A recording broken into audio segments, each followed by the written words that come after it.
In a few weeks, hundreds of RPS 205 seniors will graduate and earn a diploma. But have all those students truly earned that degree? Kristin Crowley has more on that story from 13 Investigates. Most of my students are not up to grade level. Some students didn't pass any classes at all. They have not mastered the skills they need to move on to the next grade.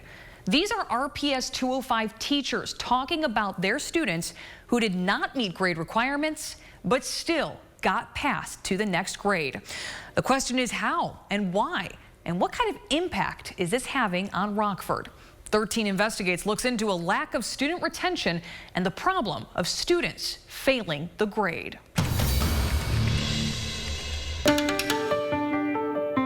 Thousands of students go in and out of these doors every day. From kindergarten to high school, the goal is the same, to learn. The problem is, that's not what some RPS 205 teachers say is happening with all these students.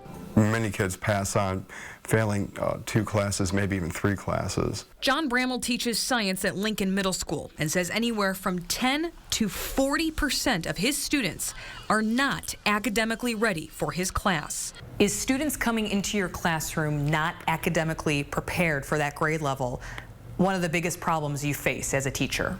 Yes, definitely. And he's not alone. In fact, at least 175 other teachers agree with him.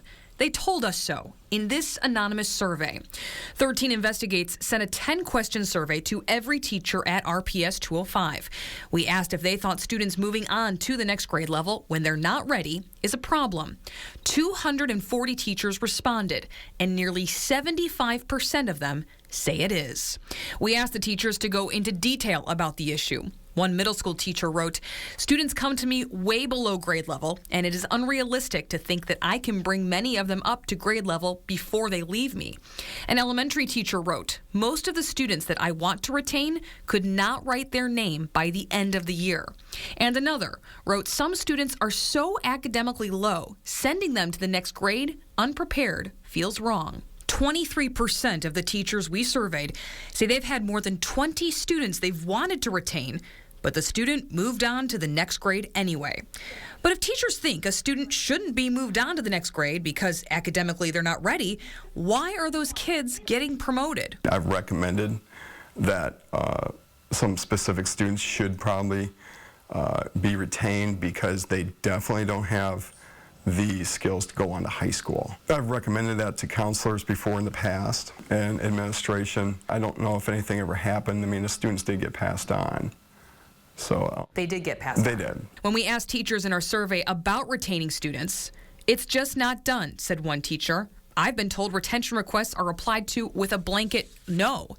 And this educator said teachers don't have the power to retain a student. The school district makes the decision, and that decision is always social promotion.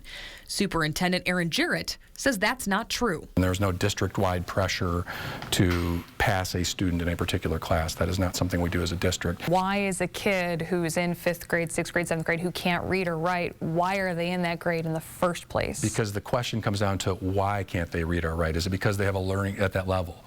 Is it that they have a learning disability? Is it because they have had a poor relationship with a series of teachers? Is it because they're going through major childhood trauma in their life? Is it because they're abused? So what happens if a student is not meeting the criteria of that grade? Retention would be one of the solutions on the very most extreme end of the continuum. Jarrett says research is mixed on grade level retention, and it's not always the best solution. But are any kids being retained in the district? We sent a Freedom of Information Act request to the district asking for the number of students it retains every year. Our request was denied because the district says it doesn't keep track. According to our survey, 60% of teachers had students move on to the next grade who were not academically ready. And while some teachers say eventually struggling students drop out or end up in trouble with the law, others say the students still earn a diploma. And for employers in the area, that's become a major issue. And I feel bad for the candidates, frankly, who feel they've completed school, feel that they have been prepared. And in reality, it's been inadequate for them. Lorraine Logan is founder and president of Workplace Staff and Search in Rockford, which helps employers fill job openings with qualified candidates. There's just one problem. Students are just not graduating with the kind of preparedness they need for today's marketplace. When we have students who are being graduated who are not ready academically, what does that do to the city of Rockford and beyond regionally? It gives us a higher rate of unemployment. It gives us a lower average family income, and it probably contributes to crime. Logan says unprepared high school graduates is not just a Rockford problem. She sees it across our region, and she gave us multiple examples of job applicants with high school diplomas who don't use proper grammar, can't spell, and can't add.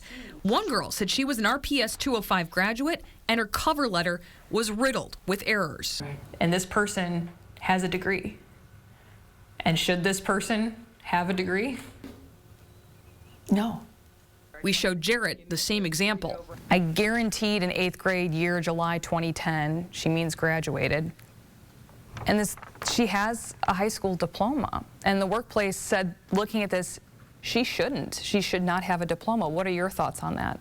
I would be really concerned about commenting on one student out of context by looking at one cover letter. The workplace also tests potential employees to see how qualified they are for a job. It's a basic skills test with addition and subtraction. Logan says roughly 30% of people who have diplomas or GEDs can't pass it.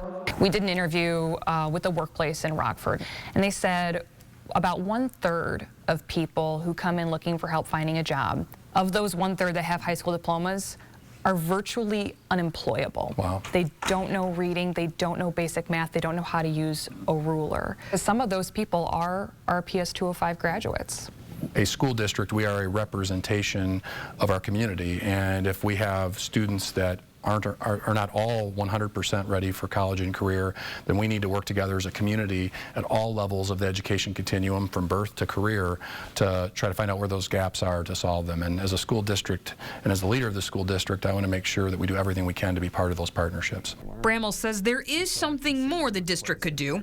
Listen to teachers. They would like to be more involved with planning.